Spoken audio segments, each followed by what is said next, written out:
Hello，歡迎嚟到得閒得滯。今日呢，我想同大家又走嚟研究下啲好學術性嘅問題啦，講 ADHD 啊，中文叫做注意力不足過動症。咁聽起上嚟好似好負面啦，或者可能你覺得係唔關你事啊，因為好多小朋友先有嘅事啊，係咪？尤其是男仔，冇辦法集中注意力啦，坐唔定啦，係不停咁樣喐啦，而且好衝動啦，唔聽人講咁樣。咁我諗最近可能大家喺 social media 啊，唔同嘅平台咧，都聽到好多資料係嘛？原來如果你細個有嘅話咧，其實咧佢係唔會走㗎，佢係喺你人生裏面咧，直至到佢老咗之後咧，走嗰一日咧都係會有嘅。咁所以咧，由於 ADHD 嘅人咧，腦部結構會議同一般人係唔同嘅。所以咧，佢哋咧顯示出嚟嘅性格啦、人際關係啦、情緒啦、生理啦，甚至乎兩性嘅關係咧，都係有一啲特質嘅。唔知你會唔會有興趣知道自己係唔係其中一個 ADHD 嚟呢？因為知道咗之後咧，我哋可以再講下要點樣處理呢件事。你又係唔係得食藥呢一條路？千祈唔好以為咧同年齡係有關係啊 ！ADHD 咧係伴隨人生嘅，到70歲你都可以確診嘅嚇。其實呢一種咁負面嘅名咧，即係咁俾咗個名佢嘅時候，係咪一種病嚟嘅咧？近年嘅研究發現其實都唔係，係嘛？一般嚟講啦，呢啲人咧都幾聰明嘅，咁但係咧好似有啲執行力上嘅困難，同埋咧喺情緒控制嘅方面咧就唔係太過好嘅，唔係太過有情緒上高嘅控制力嘅。但係如果深入了解啦，處理得宜嘅話咧，ADHD 嘅人咧係超人嚟嘅喎，佢哋有少少似一啲變咗種嘅人類。咁所以咧跟住落嚟咧就俾個例子大家講下先。嗱，過去呢年零咧，差唔多2年到啦，全個地球 social media 咧都講得沸沸揚揚咧。你講 ADHD 嘅事情咧，就真係要多謝呢位仁兄啦。好後生嘅啫，叫做 Alex Partridge 啊。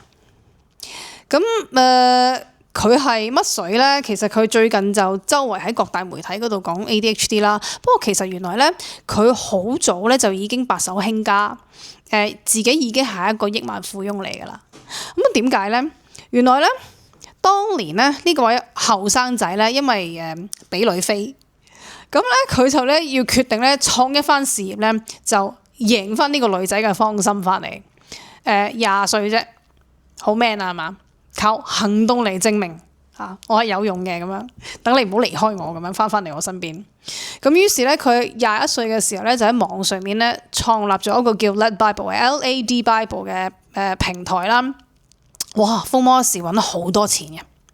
咁但係10年都冇啫。咁啊，同 partner 鬧翻啦。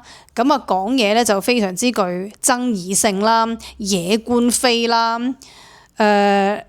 就得罪好多人啦，後來咧仲有精神問題啦，又要食藥啦，又酗酒啦，爭啲連命都冇埋。咁啊，最後都冇辦法啦，佢要 cash out 咗盤生意，然之後咧連續2年咧就匿埋喺屋企打機，就冇做嘢咁樣啦，乜都唔做啦。雖然揾咗好多錢，佢成世打跛腳都唔使休噶啦。咁但係個問題就係啦，原來咧2023年嘅時候咧，佢確診咗 ADHD 之後咧，就知道原來點解佢人生會起伏得咁犀利、咁 chaotic 啦。咁啊，真係多得 Alex 咧個人咧自己有嚴重嘅 ADHD 嘅行為問題啦。咁啊，將自身經歷寫咗成書啦，同埋咧佢創立咗個 podcast 啊，叫做 ADHD Chatter。咁啊，請咗咧全球唔同嘅專家啦，佢哋研究過佢哋嘅病人啦嚇，叫做括住啦。嚴格嚟講 ，ADHD 唔係個病嚟嘅。咁啊，同全世界分享到底呢一種腦部回憶嘅人類有啲乜嘢特質。咁啊，可以大概咁樣分享下咧。如果你有 ADHD 嘅話，或者你屋企人有 ADHD 嘅話咧，會有啲乜嘢性格或者行為上嘅特點咯。咁啊，大概係啲乜嘢咧？譬如話好大頭蝦嘅，出門口咧一定會唔記得鎖匙啊，鞋又會着錯啊，又或者咧，你同佢講嘢咧，佢硬係嗰個元神唔喺度，喺度遊魂啊，集中唔到精神咁樣嘅。咁啊瞓覺瞓得唔係好好啦，夜晚又唔肯瞓啦，朝頭早又起唔到身。總之就係做事咧好難 organize 嘅，好難好有條理、有系統咁樣做出嚟嘅。但係就ideas 多，好多靈感，好有創意嘅喎呢啲人。咁啊，另外一個好特別嘅情況就係情緒管理有啲問題啦。一般嚟講咧就比較衝動，不加思索就會走去做嘢嘅。好似做事唔係太顧後果，亦都係唔係太過驚個後果咁樣嘅喎。一係咧就行動力有問題，即係咧點樣咧都要 procrastinate， 一定要拖到最後一刻做 deadline fighter， 唔去到最後一刻咧，唔去到死線之前咧都唔肯做嘅，唔會喐嘅你踢到。一唔係咧就好衝動喎，嗰個行為咧頗為極端。咁但係另外一方面咧，尤其是女性啊，由於咧就人大咗啦，又要識得待人接物啦，你要喺社會裏面 fit in 咧，咁佢哋就會開始有一啲 masking 嘅行為。就即係話咧，希望盡可能咧，令到自己咧嗰個情緒唔好起伏咁大，嗰個反應唔好咁大，唔好咁易喊，唔好咁易開心，情緒唔好太過誇張，咁咧就好壓抑咯。於是咧就會有好多 overthinking 嘅問題，譬如話，只不過係一個 WhatsApp 問下你有啲你有冇問題啊咁樣，即刻就會覺得佢係咪覺得我有問題咧？佢係咪覺得我好蠢咧？佢係咪覺得我頭先聽唔明咧？佢係咪覺得我頭先俾佢嘅反應俾得唔好咧？只係一句説話啫，就已經有好嚴重無限 loop 嘅 overthinking 㗎啦。又諗得太多，又或者咧夜晚去完個 party 啦，去完啲聚會啦，去完好多人啊要 social 嘅地方之後咧，翻嚟瞓唔到覺嘅，因為同每一個人講嘅説話咧都要無限 loop 一次，諗一諗自己有冇講錯嘢，俾錯咗印象人哋。咁咧長期咧。情緒咧都係揈嚟揈去咧，好嚴重地揈嚟揈去咧，處於一個好糾結，一係就好抑鬱，一係就好亢奮嘅狀態。嗱，一邊就 masking 啦，但係唔係個個都成功嘅喎，即係 train 自己做呢啲 skills，去訓練自己咧有呢一啲待人接物嘅行為，去逼自己可以進入去一大堆人裡面生活。有啲人係唔成功喎，即係話咧。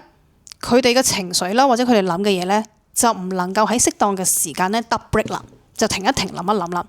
所以講説話咧，會顯得有少少冇禮貌啦，或者粗魯啦，或者惡啦，因為容易衝口而出啊，揼唔住嘅，佢哋得唔到 break 嘅。總之個腦裡面或者心裡面覺得係點咧，就直接出咗口啦。唔係好識過嚟修飾，咁啊顯得冇乜分寸啦，同埋咧。講説話咧，又好中意插嘴，好中意截斷人哋講嘢，一定要自己講咗先咁樣。咁啊，另外就係腦部嘅記憶力咧，短期記憶好有問題，冇辦法記住人名嘅。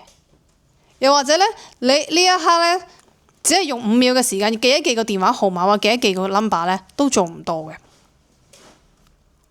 咁啊，更加有啲情況咧，就係會別中意同人哋嗌交、爭辯啊，講説話咧一定要拗贏為止，一定要贏為止嘅，即比較容易走去即係追尋一啲有 conflict 有衝突嘅情景，同其他人容易發生衝突，好似亦都自己好想去呢啲衝突發生咁樣嘅喎。咁啊，時間觀念又欠奉啦，容易遲到啦。但係咧，對自己中意嘅嘢咧，就係完全一個頭中咗落去咧，好似所有嘢咧都唔識得再理會咁樣噶啦。其他咁啊，有啲咧甚至乎咧對超速駕駛啊、煙啊同埋酒啊、咖啡咧，好容易上癮添。咁啊，聽上去好似唔係好好係嘛？又懶散又任性，件事係咪好負面？係咪有 ADHD 就係咁差咧？咁重要嘅一點就係絕對唔係啦。呢一啲只不過係一啲表面嘅行為徵象嚟嘅啫。咁其實喺個腦裏面、喺身體裏面咧，發生緊一啲好複雜但又好有趣嘅事，令到呢啲人咧非常特別。不過要記住嘅係，以上講咗嗰一大抽嘅行為咧，你未必全部會中晒嘅。每一個人咧，好似係一個 spectrum 裏面咁樣，係一個光譜嚟嘅。有啲人會中啲，有啲人會中大部分，有啲人會冇中咁多。咁當然啦，你有定係冇 ADHD，或者你屋企人有定冇咧，就必須要去揾專業人士咧去評估嘅。不過呢一啲咧就大概係咧，我睇咗咁多條片。睇咗咁多 article， 啲專家大概係一個 ADHD 俾人表面嘅印象啦，大概 roughly 嗰個印象咧係有呢一啲咁嘅行為。而最有趣嘅係咧，原來呢啲行為咧並唔係一個 voluntary 嘅行為嚟嘅，即係並非一個完全受自控嘅行為嚟嘅。佢哋自己做呢啲嘢咧，自己控制唔到啊！係因為佢哋個腦嘅回路咧係咁嘅樣嘅。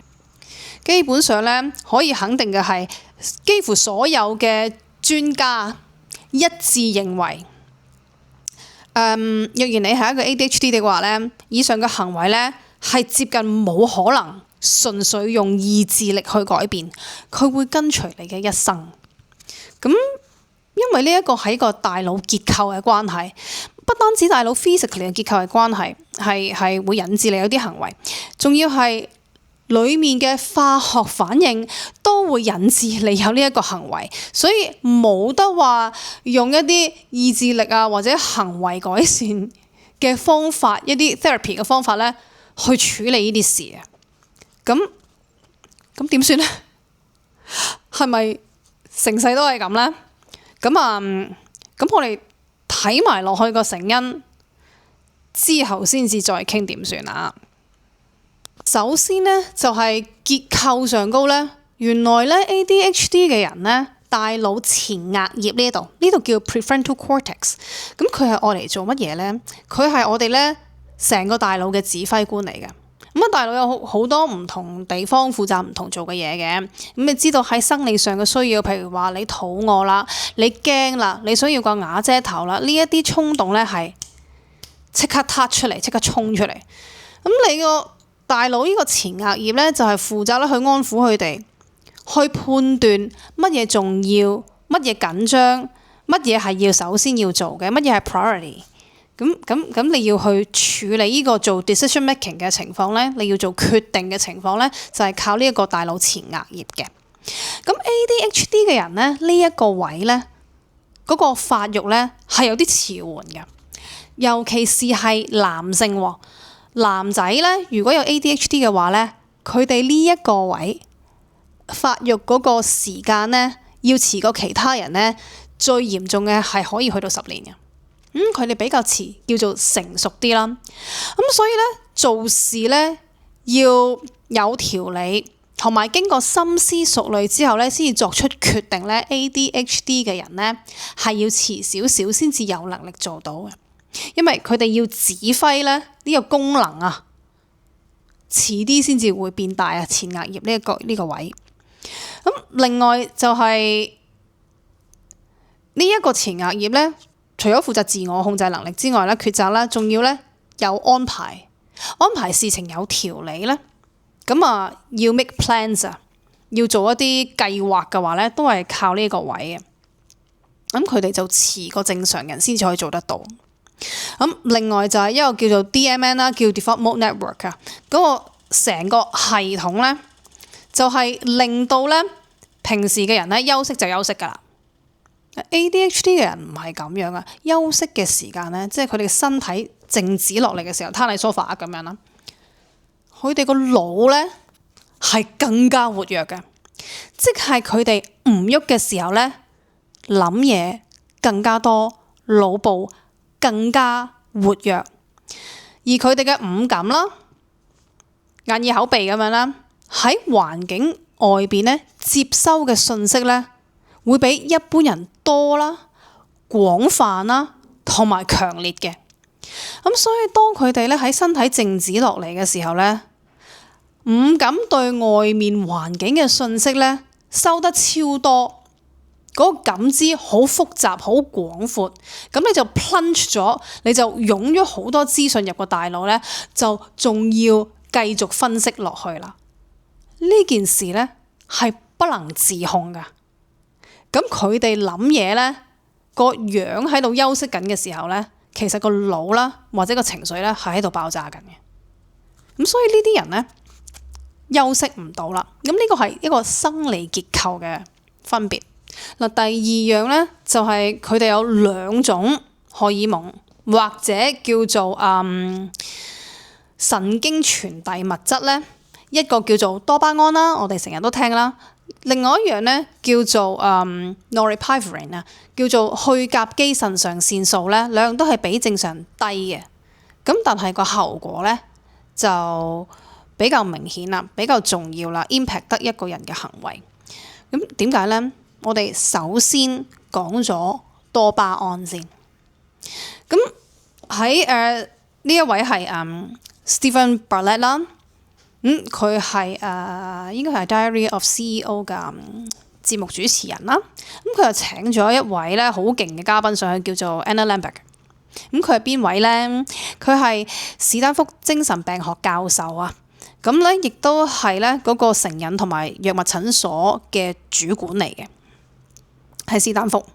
咁佢就話咧，原來多巴胺咧係愛嚟做乜嘢嘅咧？俾一個實驗嘅例子，大家就會明白啦。嗱，佢哋咧喺實驗室嗰度咧就揾咗啲小老鼠，就特登咧拎走咗咧佢哋產生多巴胺嘅能力，咁令到呢啲小老鼠咧個腦就冇多巴胺咯。咁跟住咧，佢哋將個芝士或者啲食物咧擺喺呢啲小老鼠大概3寸嘅地方咧，就擺喺佢面前。嗰啲老鼠咧唔食噶，你揾隻手餵落佢嘴度咧，咁佢就會繼續食咯。但係你只要拎開3寸咧，佢就唔食噶啦。佢亦都唔會行去食，佢唔會去揾，唔會去攞，直至到自己餓死為止。即係連餓死都唔肯行2步去咬嗰個食物一啖啊！會即係話冇咗多巴胺嘅話咧，人咧係生存唔到噶。你連最基本嘅食物、最基本維持你生命嘅需要咧，你都唔會再有興趣去攞啦。你寧願死，係去到咁大鑊嘅。咁所以咧，簡單嚟講咧，多巴胺咧就喺腦部度咧做3樣嘢。咁啊，第一樣就係你要揾到你想要嗰樣嘢，而呢一啲咧係維持生命好基本嘅嘢嚟嘅啫，係講緊食物啊、水啊，你可能要個瓦遮頭啊。或者你要 reproduce 啊 ，OK， 你要繁殖下一代啊，係完全喺動物嘅角度 driven 嘅啫，喺動物嘅角度嘅需要嘅啫，唔係啲乜嘢牽涉高智慧嘅事嚟嘅。最基本嘅嘢咧，你係需要多巴胺咧，令到你想去攞嘅。如果唔係，你就冇晒嗰個積極性去攞啦。食嘢都要去積極㗎嘛，係咪？揾食都要嘅。咁但係冇咗多巴胺咧，你就唔想做呢件事啦。咁所以第一件事咧，多巴胺令你咧識得去揾你需要嘅嘢。第二件事咧就係你嘅 focus， 你嘅集中能力啦。第三係，然之後你喐手，你行動啦，好似打個網球咁。第一件事你要知道你要自己打下波，你要望上個波行過嚟。第二你要 make 個 judgment， 係嘛？集中佢嗰個方向嚟到去邊。第三拿個拍 follow through。打到個波，咁咧呢一個係連續3個動作嚟嘅，都係靠多巴胺做嘅。而如果你唔夠多巴胺的話 ，which 就係 ADHD 個腦部個 case 咧，咁你呢3個動作咧，可能其中1至3個都會出事啦，就睇下個多巴胺會有幾低。而如果咧一個人類咧發覺咗自己多巴胺嗰個 level 啊，嗰個份量咧比較低嘅時候咧，喺身體裏邊咧，我哋會做盡一切咧去逼高自己啲多巴胺嘅，就係刺激一下自己。有啲乜嘢可以刺激你嘅多巴胺升高咧？嗱，原來新鮮感可以啊，你一悶嘅時候咧，你追逐一啲新穎嘅嘢咧，係會令到你有多巴胺嘅提升嘅。第二咧，原來負面嘅嘢都得嘅，例如危機感啦，強烈嘅危機感啦，你覺得自己有危險啦，同埋咩啊？比賽競爭啊，爭嘢咧都可以刺激多巴胺嘅提升嘅。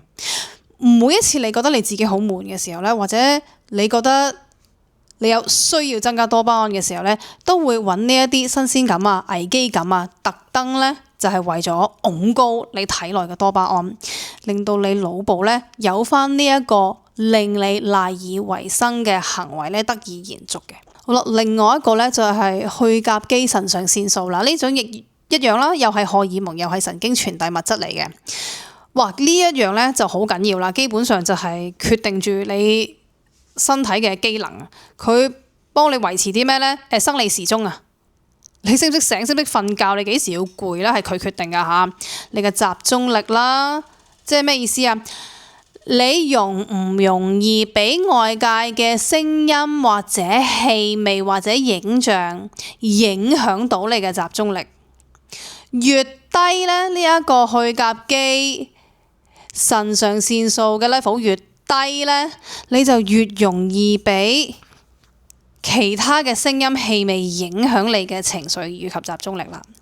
第三就係短期記憶力啦，仲有呢個嘅情緒管控啦，甚至乎血壓啊，完全係生理性嘅，都係受呢個嘅去甲基腎上腺素影響。太低的話咧，連血壓都會低啲嘅。嗱，咁咧亦都解釋咗咧，點解 ADHD 嘅人咧成日夜晚唔肯瞓，朝頭早咧又起唔到身，夜晚好精神，因為呢一個去甲基腎上腺素低啦 ，working memory 好低啦，係咪啊？我哋頭先講過 ADHD 嘅特質，短期嗰個記憶力比較低啦，都係因為呢個神經傳遞物質或者荷爾蒙啊嚇。如果咧你發覺咧自己咧成世人咧都好似有啲金魚腦咁樣啊！哇，6秒之後咧，啱啱學完嘅嘢咧，或者啱啱聽完嘅嘢完全唔記得嘅話咧，咁好可能咧，同呢一個咧荷爾蒙或者神經傳遞物質咧係有關係。咁你就留意下佢係咪個水平過低啦。嗱，咁講咗咁多樣嘢啦，咁你可能覺得，其實係人都會有啲噶啦，唔通係人都 ADHD 咩？No。嗱，我哋講親咧呢一大堆嘅行為咧，雖然我哋每人都有一個 spectrum 啊，每人可能中得多，有人可能中得少啊。但係嗰個問題係，咁我哋都幾廿歲啦，係咪？你要回想你人生係咪大部分時間都係處於呢個狀態？我哋每一個人都會有低潮，會有挑戰，係咪？會做錯事咁樣。咁總會係俾人哋拒絕嘅時候，或者遇到啲不如意嘅事咧，可能你嗰個去甲基腎上腺素都俾人挫挫咁樣。但係短期嘅正常人，佢係可以回復翻嘅，即係話佢人生過去幾廿年咧，大部分時間都唔係咁樣嘅，或者只係 hit 幾個咁樣。亦都係因為有 event 有一啲特別嘅事情發生咗，先引致到佢咁樣發生。但係咧對 ADHD 嚟講咧，啱啱講嗰啲嘢咧，就係一個常態嚟嘅。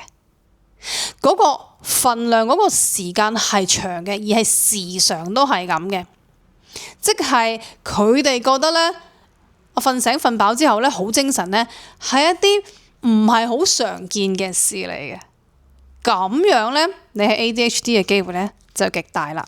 而呢件事係生理性嘅。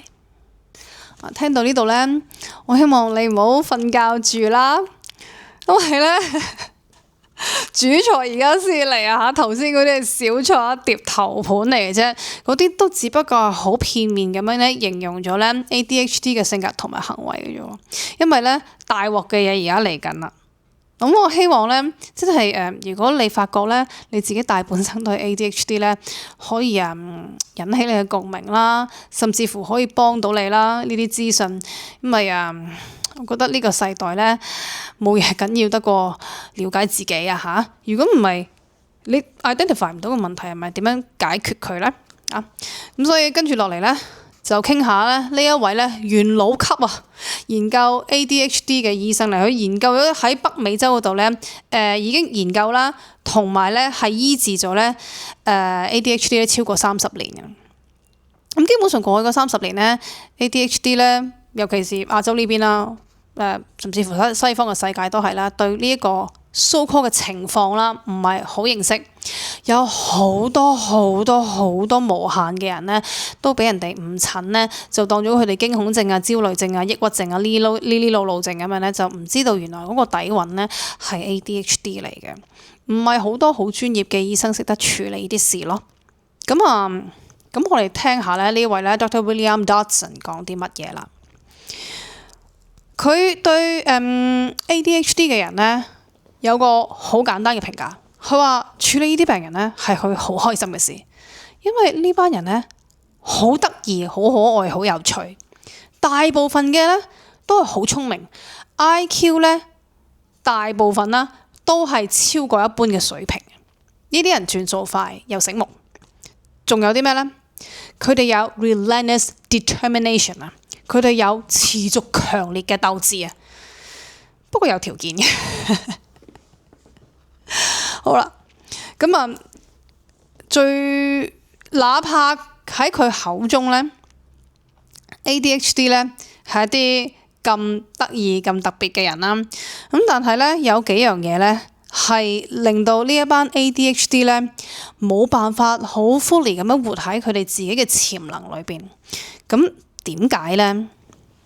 第一個咧就叫做 rejection sensitivity dysphoria， 即係叫做咧 RSD 啊，拒絕敏感性障礙，好負面啊！個名好負面啊！咁即係咩意思咧？即係對被拒絕咧嗰個反應咧極度大。Dysphoria 咧其實係一個 Greek word， 係一個希臘字嚟嘅，即係咩意思咧？即係 unbearable 啊，難以接受，法文叫 insupportable， 完全頂唔順啊！咁原來咧係一個喺 ADHD 嘅世界裏面咧，佢覺得人哋唔中意佢，或者覺得被拒絕，覺得被刁難嘅時候，佢哋有啲咩感覺咧？咁係人都唔中意啦，係人都有啲唔開心啦。原來對佢哋嚟講咧，好世界末日噶喎！好多嘅 ADHD 人咧，同呢位咧 Dodson 醫生講乜嘢咧？佢話咧呢一種憤怒啦，呢種痛苦啦，覺得被攻擊嘅感覺咧，係光速咁樣嘅，突如其來嘅，0至100係冇字嘅，由0咧飛到去100噶啦。咁嗰個強烈嘅地步係點樣咧？佢話咧完全咧係一種咧被放逐、被群體 cast out、被群體放棄離棄嘅感覺，相當孤獨痛苦。佢哋話嗰種感覺有如天旋地轉，世界只係剩翻我一個咁痛苦。咁當佢哋咧俾人拒絕、俾人批評嘅時候咧，你用 MRI 咧，用磁力共振照佢哋個腦咧，原來喺個腦裏面嘅反應咧，嗰種痛楚咧，係同俾人執咗拳咧係冇分別嘅。嗱，所以雖則要知道咧，我哋嘅感知啦，我哋皮膚啦、眼睛啦、耳仔啦所收到嘅信息咧，其實皮膚、眼睛、耳仔係唔識得感覺啊、聽嘢、睇嘢喎，佢哋負責收料嘅啫喎，真正咧去做判斷同埋覺得呢一種感覺咧，係喺大腦裏面發生嘅喎。咁所以咧，疼痛啦，俾人打都係一樣啦。哪怕你係咪真係咧個肚俾人哋打瘀咗，嗰種痛咧，只要喺腦裏面覺得痛咧，就真係痛啦。咁所以咧呢一啲咧喺 ADHD 嘅人身上咧，就正發生咗啦。咁呢啲觸發點咧，可以係日常比較普遍嘅事嚟嘅。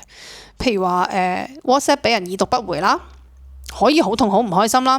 講嘢冇 emoji 啊，冇個公仔啦，會誤會咗人哋嘅意思，係咪佢唔中意我？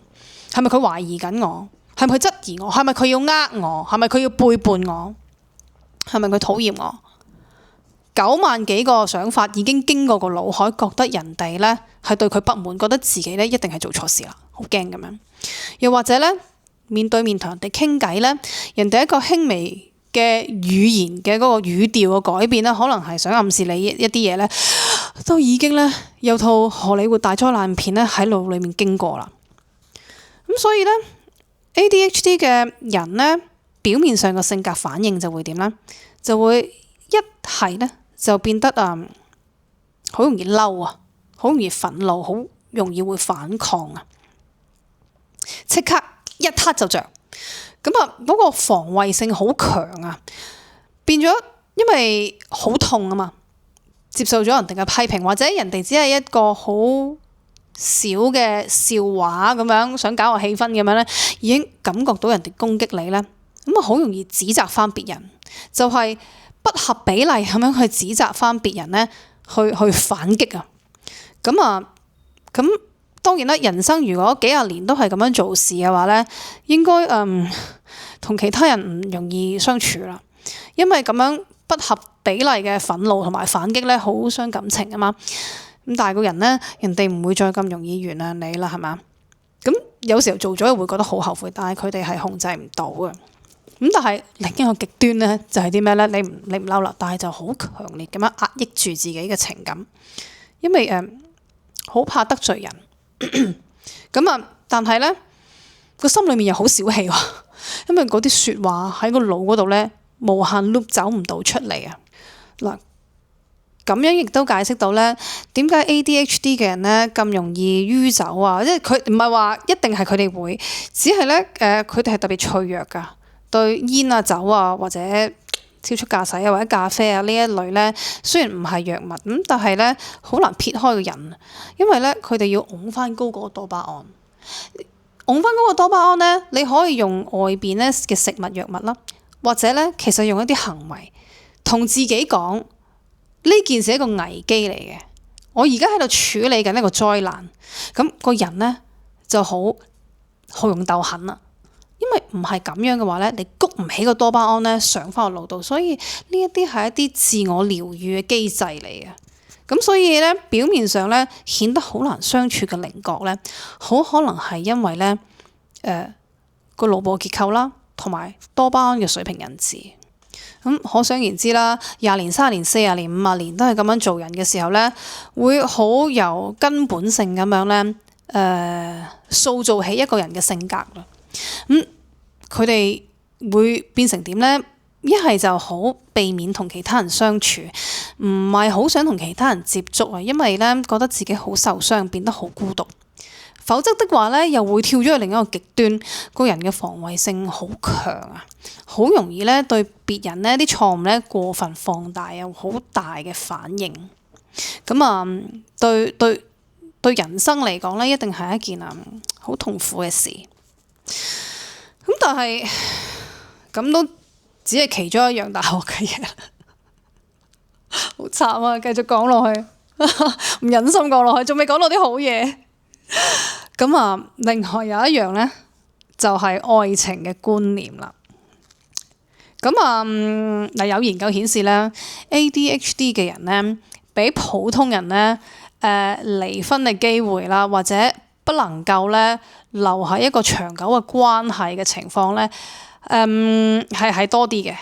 咁點解咧？唔止係因為佢哋中意追逐新鮮啊，追逐新鮮嘅事啦，好怕悶啊，咁就要擁高自己嘅多巴胺啦。另外一樣咧係因為 limerence。limerence 咧呢件事咧，我覺得好似比較少講啊。呢一個係感情生活、愛情生活裏邊咧一個好重要嘅 idea 嚟嘅，因為佢其實咧中文咧佢叫做盲目痴迷啊。咁當然唔係一定係 ADHD 先有嘅，係人都會有嘅。但係 ADHD 嗰個情況咧會特別嚴重咯，因為咧當佢哋咧覺得自己中意咗一個人嘅時候咧，係好大鑊嘅事嚟嘅，一頭中落去咧得唔到 break 啊，冇乜自制嘅能力。咁起碼佢哋係自己覺得係啦嚇，咁好難講話係唔係愛情嘅，可能好多愛情嘅開始都係由盲目痴迷開始啊嘛。不過咧有少少特點咧，就可能要留意下啦。可能你自己係咁啦，或者你嘅屋企人係咁嘅時候咧，你真係要救一救佢。因為咧呢一種盲目痴迷咧係會去到好集中咧，不能自拔嘅嗰種精神係去到咧，你唔係太 productive 啊，因為你本來應該要正常做嘢，要專心去做其他嘢嘅時候咧，都唔係好做得到啦。因為佢哋淨係識得諗住呢個對象，可以話係好激烈、好浪漫啦，但係咧就相當唔理智嘅啊！而且你都知道啦，亦都係冇承諾嘅。我唔知算唔算愛情啦嚇。而一般嚟講咧，喺盲目痴迷呢個階段咧，普通人就可以維持3至到48個月到嘅啫。一醒咗咧，嗒一聲嘅時候咧，你會覺得自己好似發咗場夢咁樣。咁所以咧喺呢個情況咧，ADHD 咧會一頭中咗落去咧，嗰個情緒好似千秋咁樣揈嚟揈去咧，好唔清醒嘅。尤其是喺呢一個世代咧，我哋係依賴 IG 啊、Facebook 啊、AI 咁樣生活咧，咁呢件事咧就令到嗰種上癮痴迷嘅程度咧就大大更加加深啦。因為咧，即係有咗電話、iPad、電腦呢啲嘢之後咧，你可以上網咧，攞對方嘅啲相啊，攞對方嘅 account 咧，就建構咗一個你自己想要嘅假象，一頭就中落去啦。你唔會再理呢個人真實係點樣樣。咁只要你可以上到去睇下佢點樣 update 佢個 IG 咧，咁就已經可以令到你個 dopamine 衝高啦。咁已經滿足咗咧你身體裏邊咧嗰個化學物質嘅需要啦。咁呢一種嘅盲目痴迷咧，仲會因為我哋而家活喺呢一個虛擬嘅世界咧，更加嚴重。如果你淨係可以咧活喺咧對方個 IG 啊、Facebook 啊、TikTok account 嗰度咧，已經可以令到你衝高咗 dopamine 咧。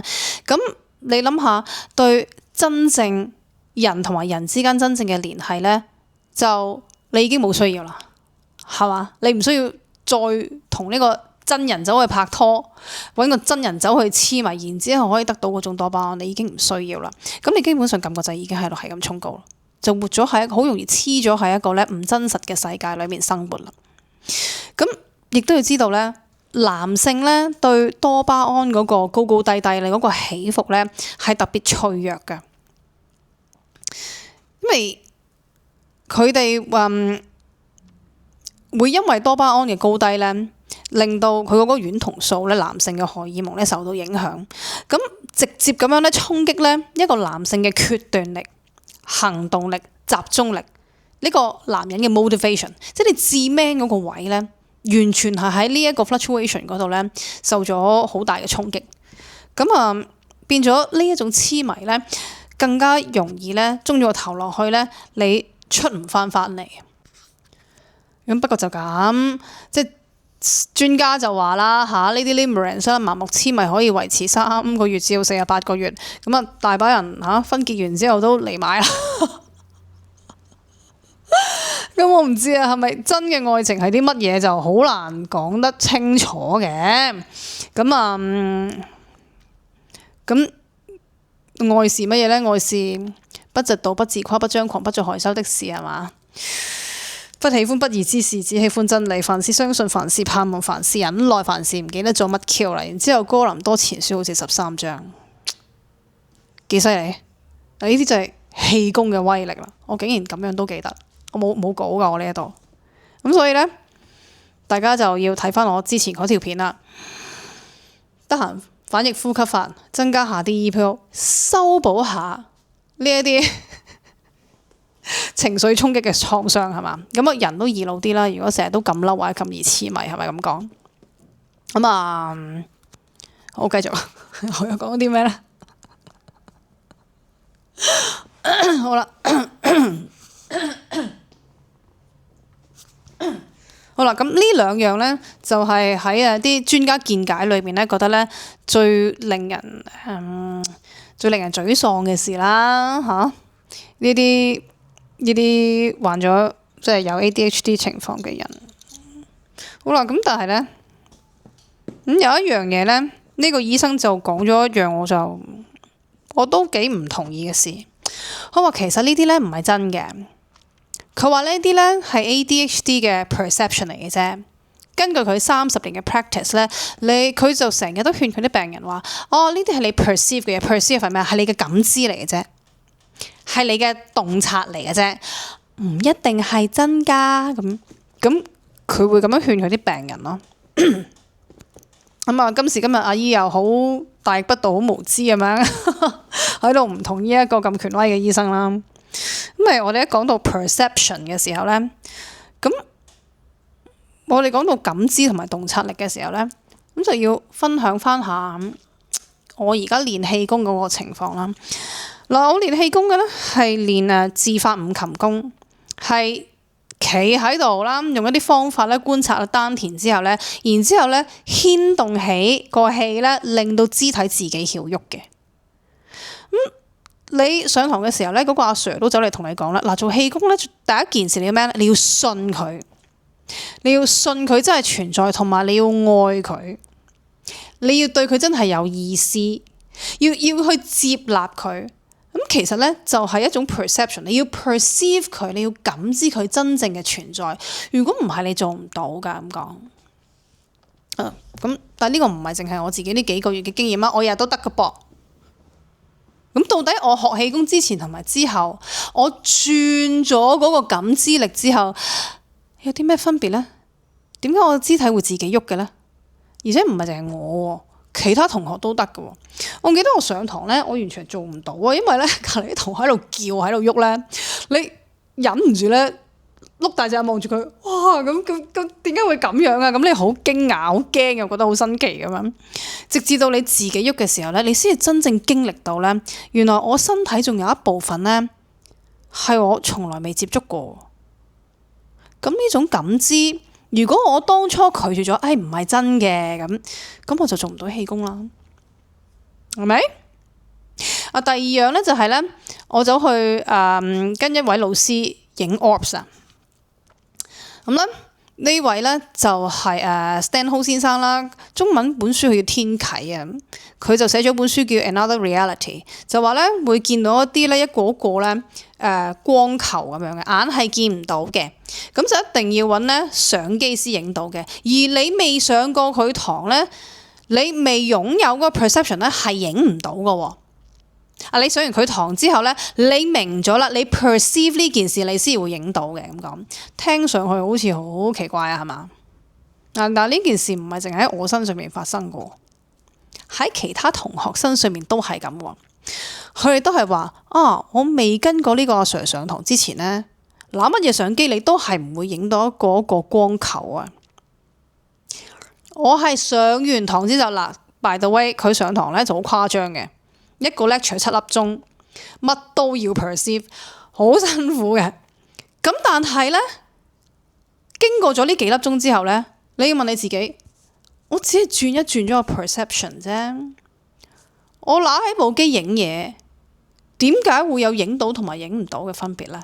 又唔係淨係我，其他同學仔都係咁。咁佢呢7粒鐘嘅 lecture 一個 take away 最緊要係咩咧？就係話你要 perceive 呢件事，你要有個感知。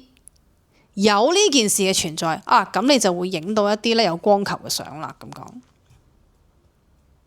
講，咁感知 perception 呢件事就唔似 Dr. Dodson 咁樣講，就係話呢啲唔係真嘅，你覺得係啫。會唔會係喺主流嘅科學裏面從來冇研究過？當你肯放大你個感知嘅時候，一啲嘢其實從來都喺度，係你自己平時唔肯伸手去接觸啫。咁所以咧 ADHD 咧作為一啲感知咁敏感嘅人咧，佢哋平時生活上所知道嘅細節、所聞到嘅嘢、所 feel 到嘅嘢、所經歷到嘅嘢，係比普通人多好多倍嘅。會唔會其實係因為佢哋特別敏感，感覺到本身已經存在嘅嘢呢？所以呢班人咁攰啦，咁容易攰，瞓極都唔夠，梗係啦，個腦多嘢諗，因為出邊嘅資訊多啊嘛。嗱咁啊，頭先咧都俾咗個例子大家聽啦，就係阿 Alex 啦，係咪啊？咁啊年紀輕輕就已經係一個億萬富翁嚟啦，咁但係佢都係 ADHD 喎，好誇張嘅喎。佢收到一個 client 嘅 WhatsApp 話俾佢知，哎呀 schedule 咗嗰個 interview 嚟唔到啊，咁佢咧就已經喺走廊嗰度咧難過到咧 collapse 㗎啦。嗰啲就係拒絕障礙症啦。咁但係咁 ADHD 又有啲咩過人之處咧嚇？雖然聽上去嗰啲症狀都幾麻煩啊嘛。咁基本上各大醫生咧都一致認同咧 ADHD 嘅人咧係一般嚟講都頗聰明嘅。佢哋絕對唔係有集中力嘅問題，而係走入唔到去集中嗰個位啊。如果佢哋揾到自己中意同埋有興趣，或者係覺得緊要嘅嘢咧，係可以 lock into呢件事咧，係咬實唔放咧，有高度強烈嘅集中力咧，比普通人嘅時間咧係要長好多嘅。咁所以你見到好多咧有過度活躍症嘅細路咧，你打機唔見你分心係嘛？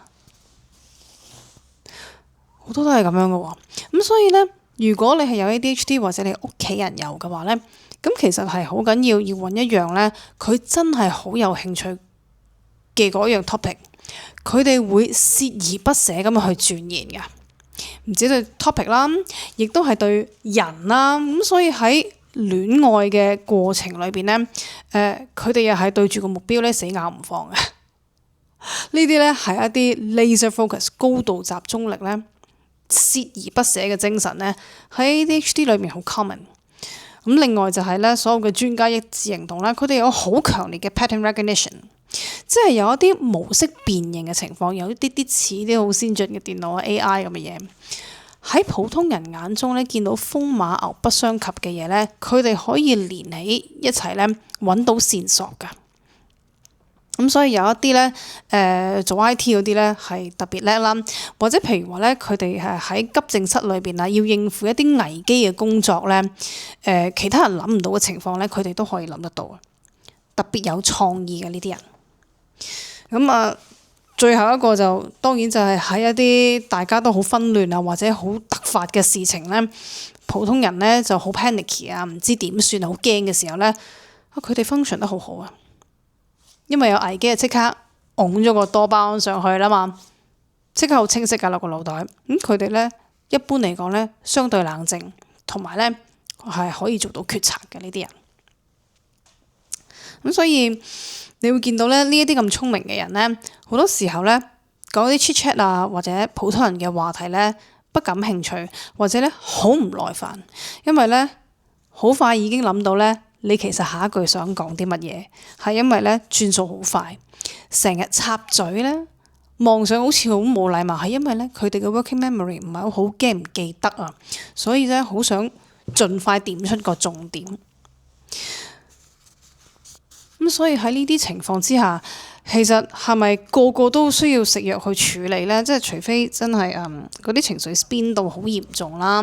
如果唔係嘅話，唔係個個都需要食藥嘅，咁啊而家都好多專家好多唔同 therapy 啦，好多唔同嘅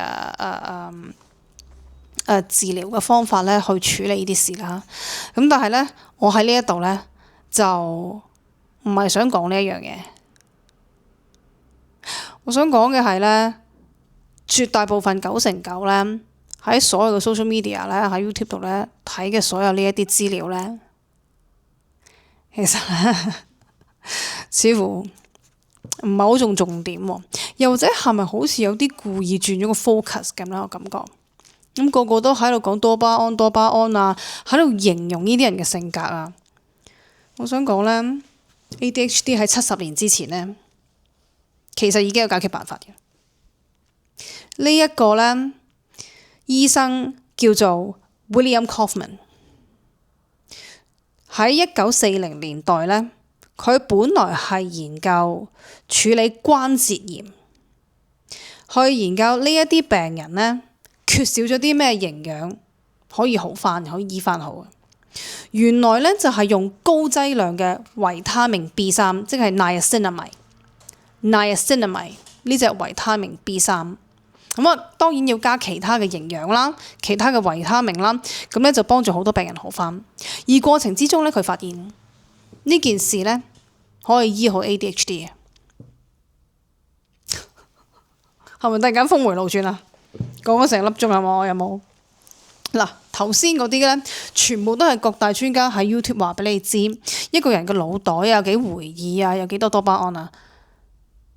冇人提到嘅係咧，嗱呢一位咧1940年代咧已經有一個咁緊要嘅發現嘅醫生咧，佢嘅工作啦同埋佢嘅結果研究結果咧，竟然唔係喺各大媒體啊、報章或者而家呢一啲咁樣嘅平台嗰度講，因為 ADHD 咧。喺佢嘅睇法咧，係一個 mitochondrial disease， 即係話係一個線粒體嘅問題，係因為產生嘅能量咧有一啲好似漏電嘅情況啦，太過複雜嗰個過程唔講啦。由於我哋個腦部咧係需要極多嘅能量嘅，係需要好多線粒體幫手產生能量嘅，咁所以如果線粒體出現問題嘅時候咧，全身咧最受影響咧，第一個大衝擊嗰個係腦部。咁所以咧，如果可以 fix 得到呢一個問題嘅話咧，咁其實 ADHD 嘅症狀咧會大大減低咯。而嗰個結局嗰個答案咧極度簡單，只不過係因為維他命 B3 嘅缺乏。1940年嘅時候已經有人發現咗，而且佢係有上千個病人咧證實咧呢件事係 work 嘅。當然已經揾唔到啲報告話係咪100% 可以處理得到，但係咧其實伯格醫生都有講過呢件事，但係唔知點解佢條片咧名不經傳喎。如果有興趣嘅時候咧，你都可以睇下 Dr. Berg 嘅呢條片，因為有好多人試過 Dr. Berg 呢個方法，就係跟 William Kaufman 用維他命 B3， 幾廿年嚟嘅 ADHD 可以喺1個星期裏邊大大減低，完全集中 focus， 可以好似正常人咁樣生活返。大家可以上去睇下，就咁 search ADHD 啊，維他命 B3 niacinamide，唔使淨係睇 Dr. Berg 嘅，你睇下其他真係試過呢個維他命 B3 療法嘅人，佢哋點樣醫好自己，甚至乎自己小朋友。嗱，嗰個詳情係咁嘅。喺現代嚟講咧，維他命 B3咧，佢咪叫你食200、300、500mg 咧，就係廢嘅。我重點係 Dr. Kaufman 咧，當年咧係用2000至到5000 mg 去醫呢啲 ADHD 嘅病人。由於佢係水溶性嘅關係，毒性極低，因為有啲咩事好似 B12咁樣可以屙翻出嚟啊嘛。水溶性嘅唔使太驚嘅，好似維他命 C 咁。咁當然極度大量乜嘢都會有危險啦。咁但係大部分嘅起碼 Kaufman 嘅病人啦，2000至5000根本濕碎冇乜事。而水溶性嘅維他命咧就有呢一樣好處，你好難過分用量嘅有。你屙翻出嚟好唔留得喺身體嘅話咧，毒性就算低。咁所以咧，由於佢係水溶性嘅關係咧，你就要將佢 cut 開8份嚟食啦。嗱，當然我冇資格喺度建議任何人要食幾多啦。咁但係咧 Dr. Berg 咧，伯格醫生咧都建議人咧，一個普通嘅大人咧食2000 mg 咧都係冇乜所謂嘅一日。咁但係你要分開8次嚟食咯，因為如果唔係咧，你一大量 plunge 落去咧，就會屙翻晒出嚟，咁你就要每一日咁樣分開8至10次咁樣食 ，make sure 咧你個身體裏面咧夠翻維他命 B3，咁你 ADHD 嘅問題咧就會大大降低。我哋講緊嘅只不過係一個好簡單嘅維他命缺乏，而唔係啲咩大病要食9萬幾樣呢一啲有大量副作用嘅藥。有冇需要一定要揾醫生開一啲你根本唔知道副作用啲乜嘢嘅藥呢？而話俾你知，其實70、80年前早已經有人可以揾到嗰個解決辦法。唔好意思嘥咗你咁多時間。不過唔聽前面嘅嘢，點知自己有冇 ADHD 呢？唔知自己有冇 ADHD， 你點知道niacinamide可以幫你扭轉你嘅人生呢？好啦，你可以試下維他命 B3啦，相當安全。第二就係咩呢？第二就係 NAC N-acetylcysteine。嗱，呢一隻藥咧，其實早已經過咗專利啊！一聽到過咗專利，就知道咧唔會有人講俾你知佢嘅用法有幾咁 powerful。咁但係佢唔係專係愛嚟醫 ADHD 嘅。不過有啲有良心嘅神經病學專家啦，或者心理醫生已經發現咧，呢一隻 NAC 咧對有腦部有問題啦，或者叫 so-called 啦，括住叫精神病人啦，有強迫症啦、ADHD 啦，甚至乎自閉症嘅人咧，都有好顯著嘅效果。咁係因為食完之後咧，佢可以清肝毒，大量咁樣增高谷胱甘肽，即係 glutathione 喺身體裡面嘅數量。又係supplement嚟嘅啫，都係好平嘅啫，又係冇專利嘅。咁但係咧，呢一啲片咧就冇乜人肯睇嘅，亦都好少流傳啦。咁所以咧嗱，我唔會喺呢一度講 NAC 啊，因為咧 NAC 嗰個用法咧太廣泛，就唔係淨係包 ADHD 嘅。咁可能有機會遲啲先至講。咁但係咧，我自己都有食 NAC， 我要話俾你知咧，對集中力咧有高度嘅幫助。如果你有 ADHD 嘅話咧，不妨試下，因為亦都係幾廿年嘅藥咧。其實而家你有痰嘅話，醫生都會開下俾你嘅。你唔好當supplement咁樣咧，長期食，有需要嘅時候你食啦，或者叫做你可能食1個月之後你唞下嘅話咧，我包你即刻會見到功效。咁我希望你唔好覺得呢一個結局咧咁驚訝啦。我搞咁耐講咁多嘢咧，都係希望咧可以幫助大家認識自己同埋呢個世界。除咗藥之外，我哋嘅地球，我哋行過嘅森林、植物、草藥，早已經有住好多你需要嘅營養。未必需要去揾專業人士食啲咁貴嘅嘢，最緊要知道事情嘅底蘊啊嘛，係咪啊？咁所以呢，聽完成條片之後呢，我希望你唔好覺得呢個結局太峰迴路轉啦，無非都係想你認識下自己啫，係咪？反正有咁多資訊啊，大家鋪天蓋地喺度講緊啲 ADHD， 唔爭再聽下睇下自己有冇份啦。不過我重點係唔係由得自己嘅 ADHD 係咁樣，或者盲目咁樣相信專業人士專家話俾你知佢哋嘅方法㗎嘛？誰知道原來咁簡單嘅藥，一啲化痰嘅藥，一啲維他命已經可以處理。重點係份量嘅問題。咁如果你發覺 ADHD 咧都好困擾你人生嘅話咧，咁你又不妨試下咯喎，好簡單好平嘅啫呢啲，最緊要係咩？冇專利啊嘛，一平就冇人話俾你知啦。呢啲粗重功夫咧，等阿姨幫你啦。好啦，如果中意呢條片嘅話，唔該幫我 like、subscribe 同埋 share 啦。咁下次再見，拜拜。